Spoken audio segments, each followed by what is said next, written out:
Every kitchen in this country has one.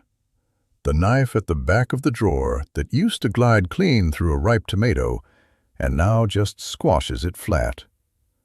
The one you press down on a little harder than you used to, and then a little harder than that, until you are not really slicing anymore. You are sawing. You are forcing a dull blade through something it should be cutting effortlessly, and somewhere in the back of your mind you know the knife is given up, but you keep using it anyway, because buying a new one feels like more trouble than it is worth. So eventually you do buy a new one.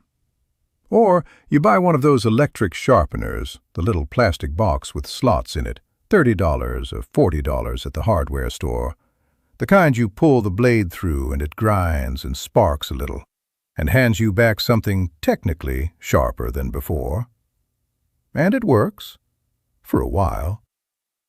What the box on the shelf does not tell you is that every single pass through that machine removes a meaningful amount of good steel from your blade, far more than it needs to, because the machine cannot feel the actual condition of your edge the way a human hand can. Use it regularly, and you will watch a quality knife wear down to a thin, weak shadow of itself within a few years. You are not maintaining the knife. You are slowly consuming it. My name is Silas Miller.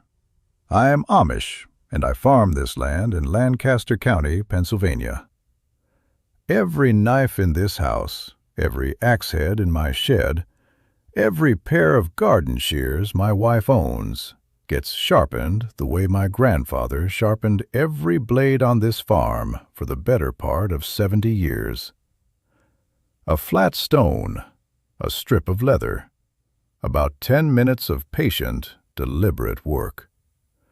No electricity, no replacement parts, no machine wearing your good steel down a little more every time you reach for it.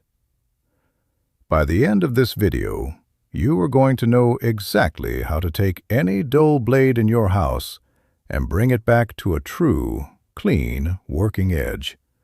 In most cases, sharper than it ever was the day it came out of the package. I am also going to tell you the honest truth about what this method asks of you, because it asks for something the electric sharpener does not. It asks for your attention and your patience. That is the trade, and it is worth making. Let me start with why this even matters. Because most people have never been told what actually happens to a blade's edge as it dulls, and once you understand it, the whole sharpening process stops feeling mysterious. A knife edge, looked at closely enough, and I mean truly closely, the kind of magnification a metalworker would use, is not a perfectly smooth line. It is a fine, narrow wedge of steel, and the sharpness of that wedge depends on how thin and how consistent the angle is where the two sides of the blade meet. A brand new knife has that wedge ground fine and even. As you use the knife, cutting, slicing, even just normal contact with a cutting board, that fine edge rolls over microscopically, folds slightly to one side, or chips in tiny, invisible spots. The blade is not actually losing steel at this stage. It is bending. The edge is still there, just folded out of alignment, which is why a dull knife often responds dramatically to even a few strokes on a good stone. You are not creating a new edge from scratch. You are straightening the one that already exists. Once a blade is heavily worn, beyond simple folding, into actual rounding and wear of the edge itself, that is when real sharpening, removing a small amount of steel to create a fresh, true edge, becomes necessary. A whetstone does both jobs depending on how worn the blade is, and it does them with total control because you can feel exactly what is happening under your hand in a way no machine can replicate. Now let me give you the two tools you need, because the list is short and each one earns its place. The first is a whetstone, a flat sharpening stone, sometimes called a sharpening stone or a water stone. For a good all-purpose stone that handles both restoring a badly worn edge and refining a nearly sharp one, look for a combination stone with 2 grits on either side. A coarser grit, somewhere around 400 to 1000, for reshaping a dull or damaged edge, and a finer grit, somewhere around 3000 to 6000, for polishing and refining that edge to its sharpest finish. A decent combination stone runs anywhere from $15 to $30, and a single stone, properly cared for, will outlast you. This is not a consumable. It is a tool you own once. The second is a leather strop, simply a strip of leather, smooth side up, that you draw the blade across after stoning to remove the microscopic burr left behind by the sharpening process, and to polish the edge to its final, truest sharpness. You can buy a proper strop for a few dollars, or you can make one yourself from a scrap of leather glued or tacked to a flat board, which is exactly what most farms in this county have always done. An old belt works. A piece of leather from a worn-out boot works. The strop does not need to be fancy. It needs to be smooth, and it needs to hold still while you work. That is the whole kit. A stone and a strop. $5 if you already have a scrap of leather lying around. Perhaps $15 to $25 if you are buying both new. And once you own them, you never buy them again. You use the same stone and the same strop for the rest of your life, touching them up occasionally, but never replacing them the way you replace a knife or a sharpening cartridge.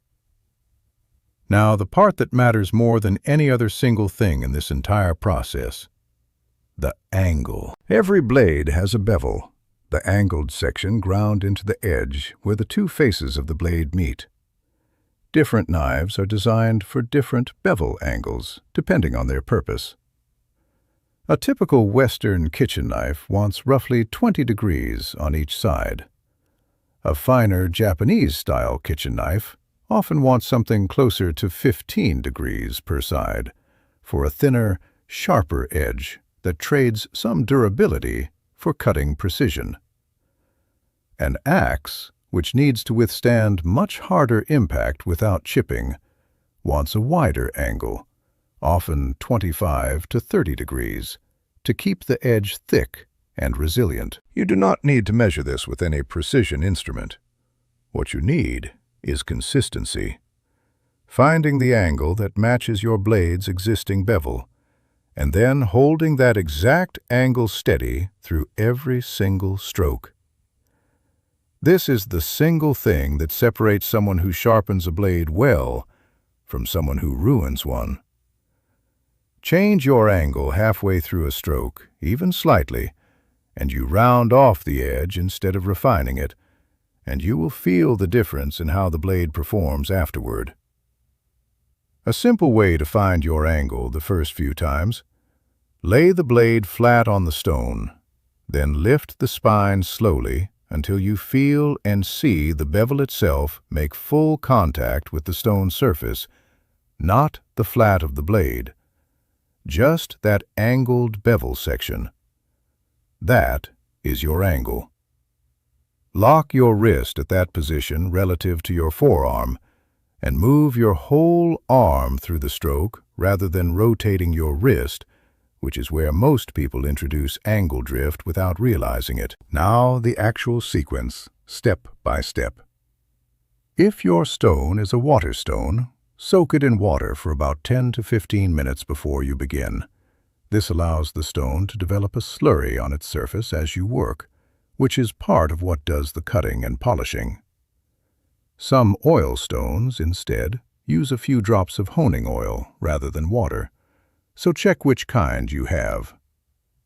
Set the stone on a damp towel or a non-slip mat so it does not slide on your work surface while you sharpen. Start on the coarser grit side if your edge is genuinely dull or damaged.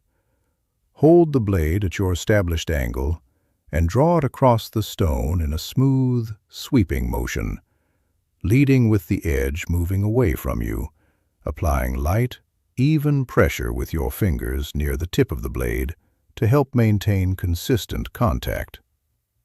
5 to 10 strokes on one side, then flip the blade and do the same number of strokes on the other side, alternating evenly so you do not wear one side down more than the other. As you work, you are looking and feeling for what sharpeners call a burr, a tiny, almost imperceptible ridge of metal that forms along the very edge of the blade on the opposite side from where you are sharpening, as the steel is pushed that direction by your strokes.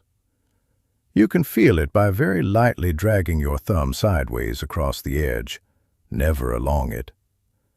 The presence of an even burr along the full length of the blade tells you that side has been fully sharpened, and it is time to flip and work the other side, which will form its own burr, and in the process remove the first one. Once you have a consistent edge on the coarse grit, move to the finer grit side of the stone and repeat the same process with lighter pressure.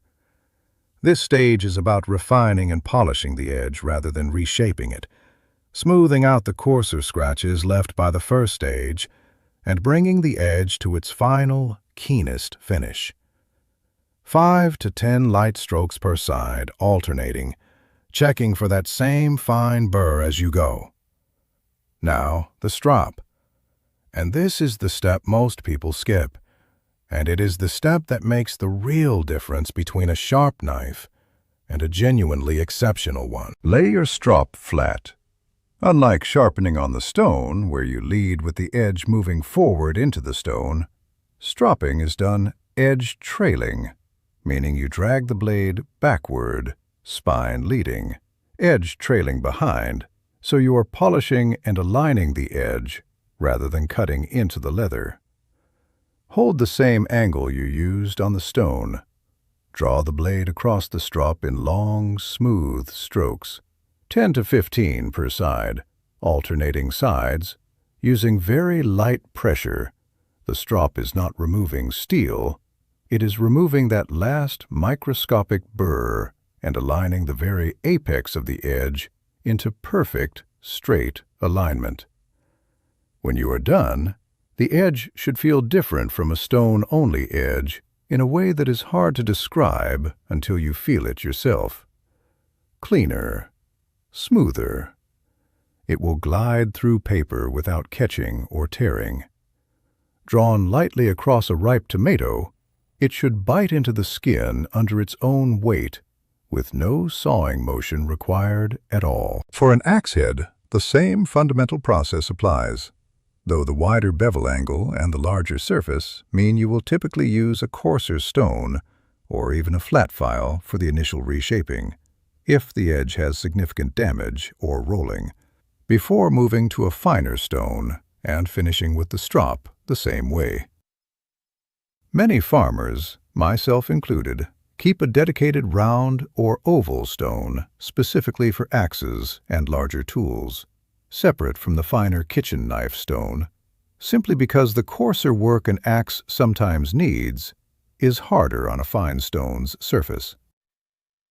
Now I owe you the honest limits, because I will not let you believe this fixes every problem with every blade. This method restores and maintains an edge beautifully.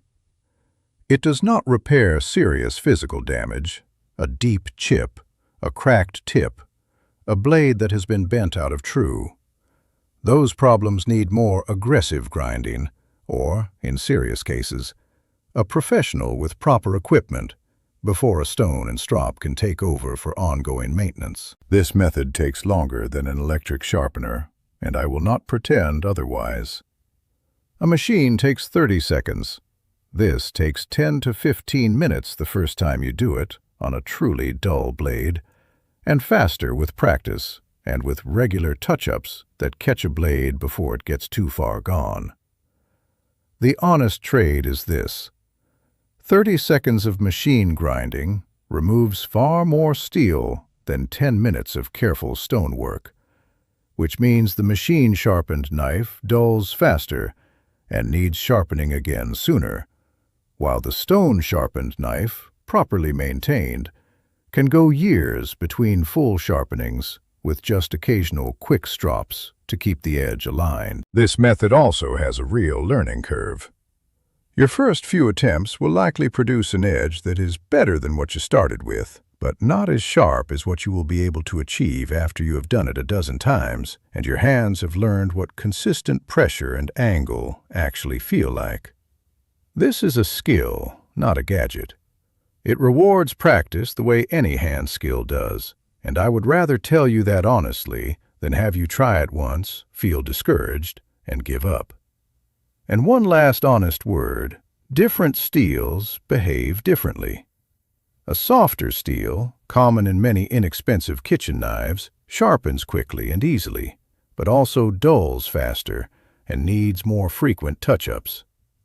A harder steel, common in quality Japanese kitchen knives and good axe heads, takes longer and more careful work to sharpen, but holds its edge far longer once you get there.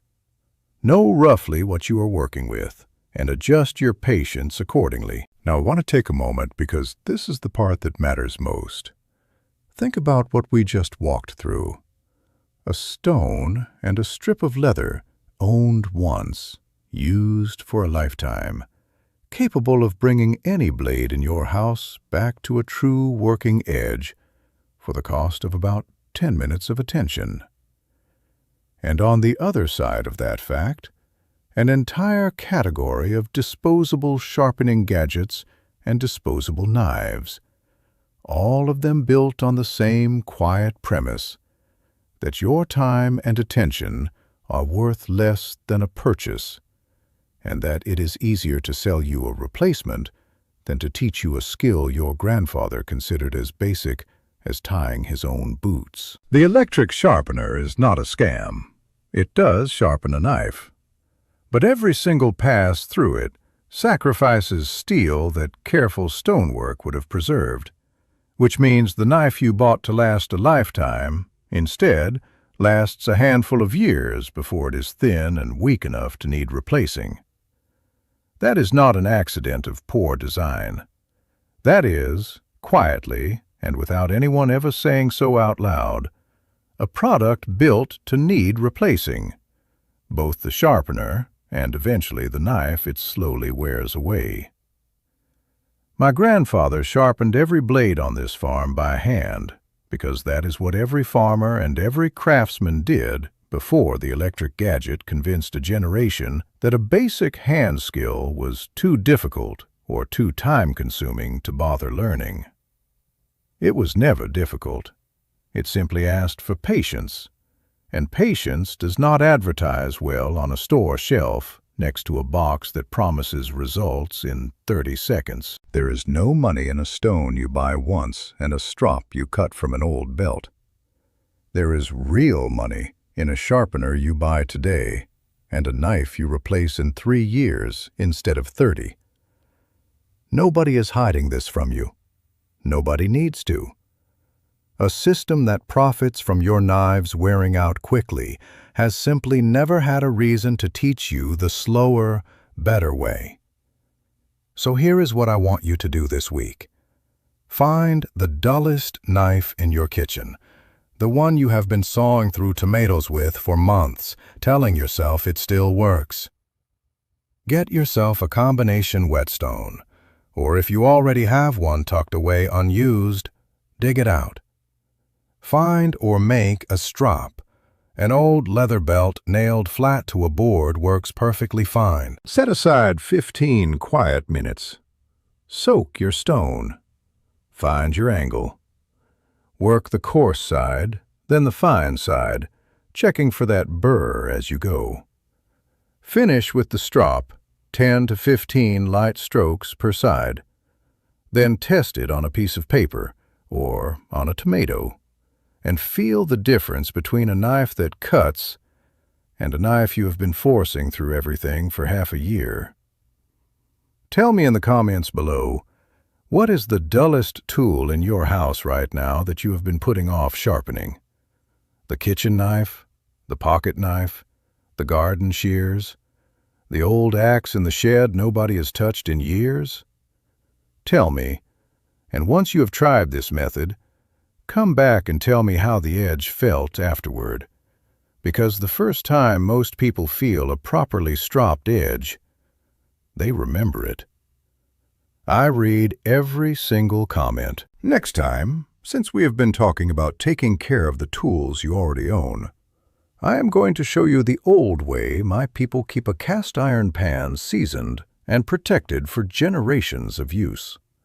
Passed down rather than replaced, using nothing but heat, oil, and a habit practiced after every single meal. It is the natural companion to today's video.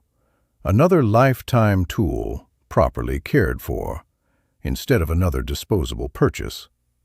Until then, find your angle, work the stone, finish with the strop, and remember, the people who built this country with their hands knew things we are only just starting to remember.